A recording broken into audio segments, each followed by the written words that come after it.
Ethan Ironthorn Vail. The dice tumbled, mocking me. Not with randomness, but with intention. Old man Hemlock, his face a roadmap of cruelty, cackled. Natural one, Ironthorn. You failed to protect the village. They burn. All of them. It wasn't the game, not anymore. Hemlock hadn't simply won, he'd cursed me. He always did, ever since I dared surpass him at his own table, at his own twisted craft. The stench of smoke, real smoke, filled my workshop, though no fire burned. It was a phantom pain, a premonition. And Hemlock knew it would be.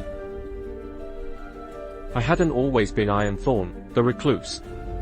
Once, I was Ethan Vail, Hemlock's brightest student.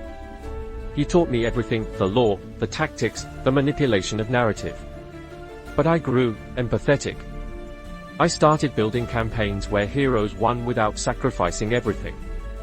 Where compassion wasn't a weakness. Hemlock saw this as betrayal.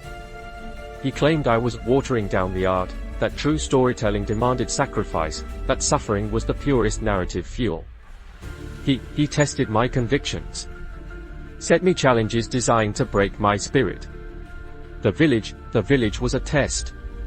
A hypothetical one, initially. But Hemlock, he wasn't constrained by hypotheticals anymore. The nightmares began. Vivid, agonizing recreations of the burning village. Faces I'd never known, yet felt intimately connected to. Each night, the details shifted, growing more horrific. Hemlock wasn't just inflicting guilt, he was warping reality. I discovered an ancient text in his library, a ritual, the Weaver's Curse, capable of binding a dungeon master's will onto the world. A twisted form of authorship, where the DM becomes the story, and anyone who opposes them, suffers.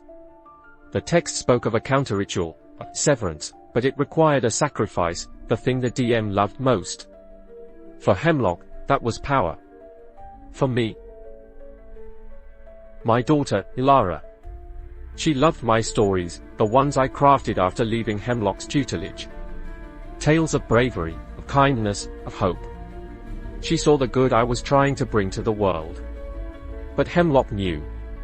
He sent a vision, a fragmented glimpse of Ilara engulfed in flames, the same flames that ravaged the cursed village.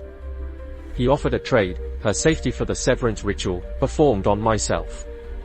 If I accepted, my memories, my skills, everything that made me Ironthorn would be erased, leaving me a hollow shell. But she would live. The choice, it wasn't a choice.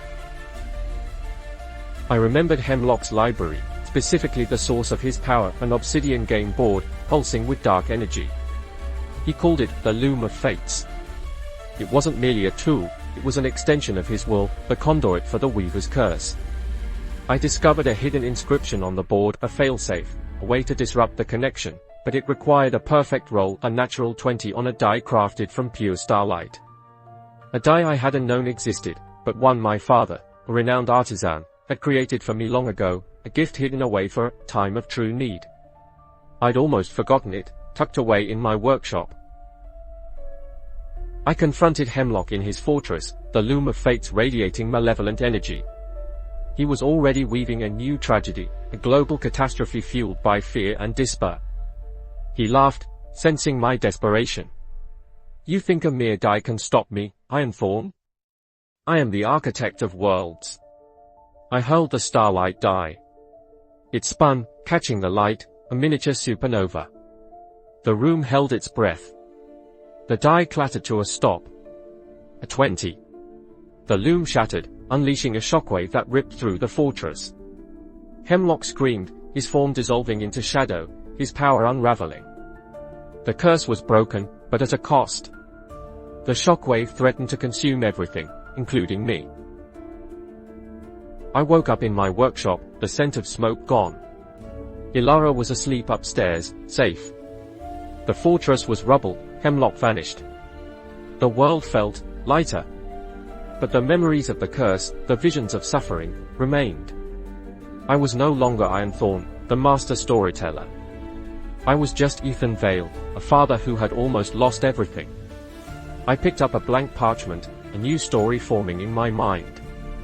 A story of hope, of resilience, of the power of compassion. A story I would tell, not to control fate, but to inspire others to shape their own.